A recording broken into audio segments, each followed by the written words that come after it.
There's always going to be someone searching for what you do. There's always going to be someone who needs you in their orbit.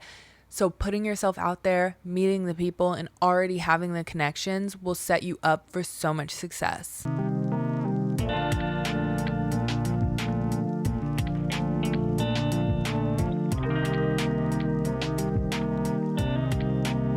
If you are watching this, that means I am officially 26. That is crazy. I can't believe I've had a whole year with my frontal lobe, and I genuinely do not feel like the same person I was a year ago. I don't even feel like I'm the same person I was 3 months ago. I've experienced so much growth at such a rapid speed that I don't even know what to do with myself at this point. I'm grateful, but I'm also stressed because life has just been hitting me left and right. As soon as I feel like I'm like on the right track, I'm just like knocked back down again by inconveniences or health issues or just like other things that are happening in my orbit. So there's just a lot going on, and honestly, for this birthday, all I wanted to do was relax. I had the best massage I've ever had. I think that's the only 90-minute massage I've ever had. And when I say I could have used even like 90 more minutes, to be honest with you, like, I'm so grateful that I just like got to chill for my birthday. I felt all the love that was poured into me. I'm a big words of affirmation girl, so having everyone reach out to me and tell me how much they love me and express their love for me and influence that I have over their lives and how much I help them, and like just hearing all these nice things about myself, like I cannot get enough of that shit. So I love when my birthday comes around because things like that really refill my cup, and it was just like I felt so seen. And I've been having a struggle past few months. Like I said, there's been a lot of rapid growth. I've just been having to catch up and run at this like bullet train speed, and it's been a struggle for me. I'm someone who likes a process. I like to know when things are happening, how they're happening, when I can expect to be done with said thing. Like, I have just been so out of my element, and it's been stretching me. It's also been challenging me and spreading me extremely thin. And I really only want to come to this space when I have positivity to pour into it. But I felt so grounded after my birthday, and I learned a lot over this past year. As I'm entering my later 20s, I feel like I'm starting to gain some of that wisdom that people talk about. And to be honest with you, I'm excited to get older. Like, I hear people rave about their 30s and how exciting it is to be in their 30s, and like how their 20s suck, which I could understand that perspective because there's just a lot of highs and lows and so much unknown. And it's a struggle. Like, being in your 20s is a struggle. It's a constant struggle. So I look forward to getting older, and I look forward to waking up every day because I have things to look forward to. Now, because I feel like I've lived in multiple different phases of my 20s, I want to talk about 10 niche things that I wish I knew in my early 20s that I feel like would have saved me so much stress, headache, money, all of the things in between. Things that people aren't necessarily talking about, that maybe feel a little materialistic and aren't these like profound concepts, but they're things that I wish I knew, and I genuinely think I would have been better off if I had this information at my disposal. First things first, I wish I knew that I absolutely did not need the luxury apartment. However, it was the best living experience that I've ever had. Sue me, I'm sorry. It is expensive to live in a luxury apartment. It might not also outweigh how much it costs to live there, but I had the best experience out of all the places that I've moved and have been in and out of. That is my favorite apartment to date. I don't know if it's just like something about it being my first apartment. I don't know if it was the amenities. We were the first people to ever live in that unit. It was just the perfect scenario, and I really felt like I grew into myself in that apartment. So I will always hold that space near and dear to myself. The money comes and goes. Like, it is not a decision you should make lightly, because living in these high-rise luxury fancy apartments are not cheap. And sometimes I'm like, I can't believe I spent that much on rent. Like, why would I even do that? It's only something you can do consciously in like a bad financial spot if you were in your early 20s. I'm not advising doing it if you can't afford it, but I do not regret living there. I don't regret spending the money to live there. I don't regret anything about that experience because I needed to have it. I needed to know life can be like this. And now for me, that's aspirational because I miss living there. And now my priorities are different. Like, I want a house, I want more space, which does come at a cost. It does come at the sacrifice of I can't stay in this luxury high rise now that I'm older. It doesn't compute. Like, it's not feasible for me to consciously spend that money. But in my early 20s, you couldn't tell me nothing. And living in that luxury apartment was absolutely something I needed to do for my character development. Something I wish I knew when I was in my early 20s is that money is never worth your happiness or your mental health. As you are entering your career, it is a turning point because you're like, I've never seen this much money in my life, even if it's the lowest salary on the pay scale. You're making more money than you ever have in your life to date. And sometimes it's easy to get blinded by the dollars, the shiny thing. That is never going to, in the long run, that is never going to be more important than your happiness and your health. I know it's easy to say something like that when you're in a position where money is not of a huge concern or you're not in a bad financial spot. But let me just say, even when I was unemployed, I was the happiest I've ever been. I was doing things because I wanted to. I was waking up in the morning with a purpose and a sense of self that I cannot get back unless I don't have a job. And we're not at that point. We are not at the point where I can just invest all of my energy and time into content and podcasts and other ventures that I'm doing. One day. But as of now, in my adult lifetime, that's the happiest I've been because I was doing things that I genuinely felt tied to or was passionate about and had the choice to do it. I'm not saying quit your job. I'm actually advising against that. That was one of the hardest times I've ever had in my life. I highly don't recommend doing that if you can avoid it. At the same time, that helped me realize that I don't ever want to prioritize a job, a business venture, an activity, a passion, or anything if I have to sacrifice my happiness and my health, mental and physical. Because what they don't tell you or what they don't talk to you about in school is that the stress from your job or the stress from your life can impact your physical health. You can start to develop autoimmune diseases or have issues with your heart or other things that are contributed to by stress. And having a high stress job really can put you in a bad mental state, a bad physical state. And if the money is not adding up, why are you there? And flip that vice versa. There is no amount you could pay me to want to sacrifice my health or time that I have. I care so much and value the time and energy I have to give to others, to give to my family, to give to my friends, to give to myself. If I don't have any of that, you can throw all the money away. It is not worth it to prioritize money over your happiness, over your sense of self. Girl, not eating is not going to make you skinny. There is absolutely no reason you should not be eating.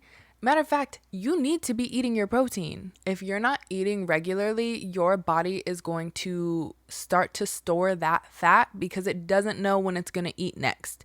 If you start eating on an irregular schedule, your body doesn't understand what's happening. It doesn't know that you wanted to, skip out on this meal because you wanted to have something big at the steakhouse later. It doesn't understand that. It is just going to hold on to the fat that you already have and not lose it. So before you think your next diet is just cutting food out or doing anything outside of what is a calorie deficit or something that makes sense for you, just eat the damn food. You need to eat food, please. Also, on that note, the way you're eating affects so much more than just your weight.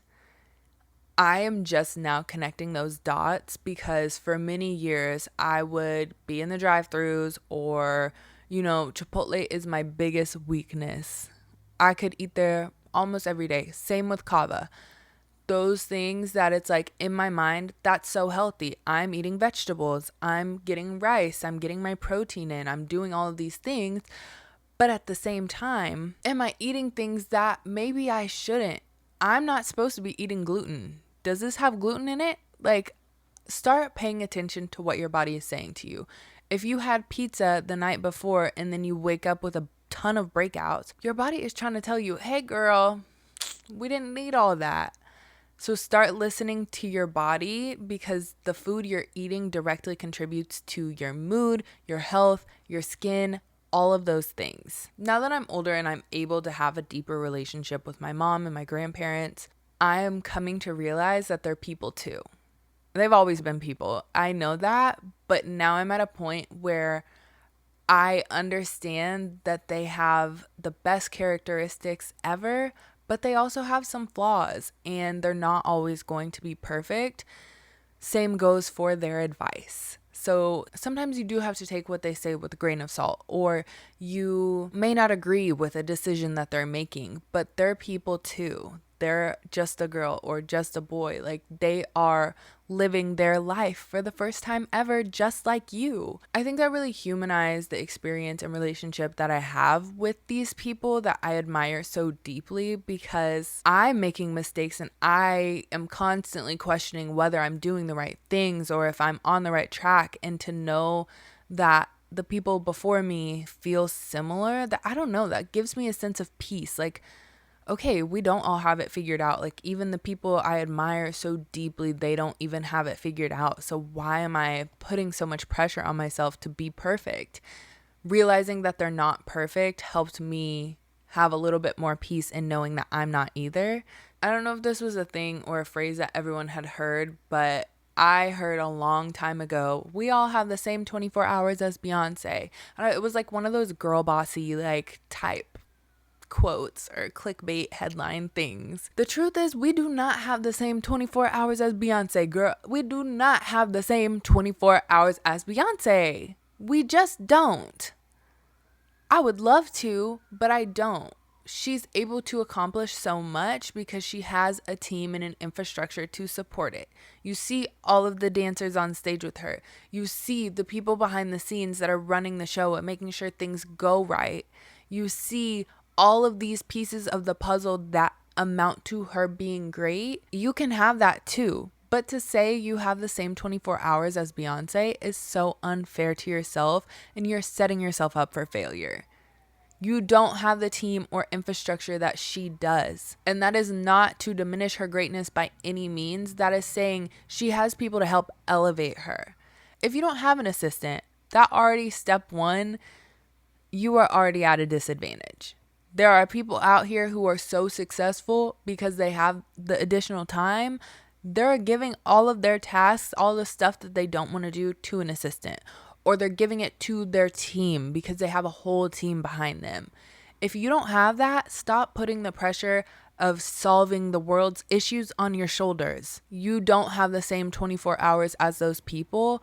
And the sooner you realize that, the more comfortable you will be in executing your own greatness, instead of comparing it to other people or expecting that you're going to build Rome in a day, because one person wasn't doing that and they didn't do it, period. They weren't able to do it, period. So give yourself a little bit more grace and understand that no, you don't have the same 24 hours as Beyonce. One thing I wish I realized sooner is that you cannot outrun your problems. If you are somewhat avoidant like I am, I use being busy as a way to avoid coping or dealing with things.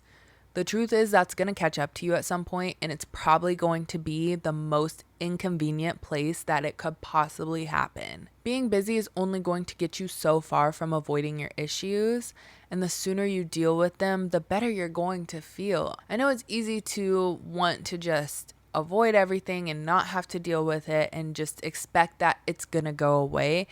It's not. You're going to be busy, overwhelmed, and all of that is going to hit you like a brick. Or you're going to go so many years of letting this build up that now you can't pick yourself up off the floor. Or you're going to stress yourself into sickness. You have to deal with what's in front of you, whether that's going to therapy, whether that's doing shadow work or journaling or whatever you have to do. You have to stop avoiding your problems. You have to stop avoiding your issues. Now, as a born and bred Midwest girly who still lives in the Midwest, small big town, rise up, I am starting to realize that you don't need a big city for the glitz and glam of it all. That is your opportunity to make your own fun. If you don't live in New York, LA, Chicago, or like a Houston or Atlanta, you don't live in a bigger metro city. Okay? Make your own fun. That is your opportunity to make your own fun or make the city feel like where you want to be. It also gets more fun the more people you meet. So get out there, start meeting more people, make it the experience that you want to have while you're living there. Even if it's a temporary solution, you are doing something that is making you feel a little bit better. Also, don't be concerned about what other people are wearing. Wear what you want to wear. Okay, so what? People don't dress up here. No one's wearing a dress. No one's wearing heels. Why does that mean you can't? You can wear what you want. Start expressing yourself and being yourself. And that's going to get you so much further than anything else. Okay, so what? People are looking at you. So what? No one else is dressed up to the same degree that you are. You feel good about yourself. That's all that should matter. And you can also travel. You can travel and have a little bit more money to be able to travel to the places that you love and stay in a nicer hotel in New York instead of living in a shoebox. You can make accommodations for yourself to still make it feel like the city you want to be living in and visit the cities that you do want to live in. You don't have to make it an either or. You can have both. You can plan regular trips to cities that you know you love while staying in a city that maybe feels a little bit more affordable and matches the stage of life you're in right now. Hear me loud and clear when I say this. Your connections will move the needle so much further than anything on your resume ever will. Knowing someone that knows someone that knows someone will get you in the door. It will get you the interview. It will get you the speaking engagement. It will get you the partnership. It is so important to put yourself out there, network with people, meet new people, no matter what your profession is or what your goals are. There's always going to be someone searching for what you do. There's always going to be someone who needs you in their orbit. So putting yourself out there, meeting the people, and already having the connections will set you up for so much success. And I get weird about networking because I don't want to go to the networking event and have to small talk with all of these people. But it doesn't have to look like that. It can look like cold outreach. It can look like reaching out to one of your Instagram mutuals and asking them to do coffee.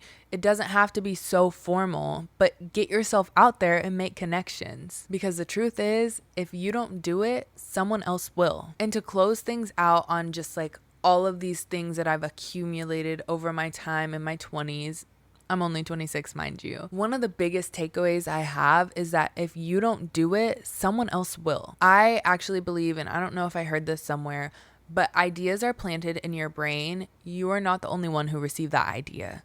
You're not the only one who thought of it.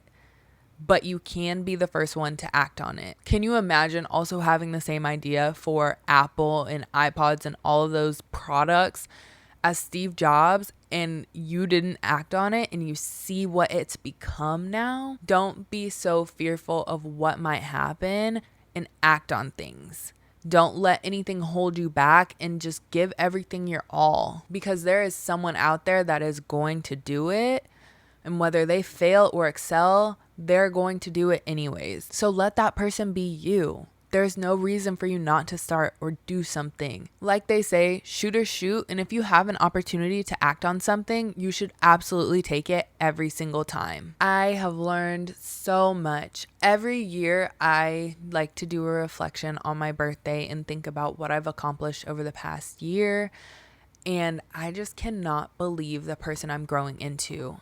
I love looking back also on years previous and seeing what I've done or maybe failed at, because I like to capture my failures too. I'm not perfect.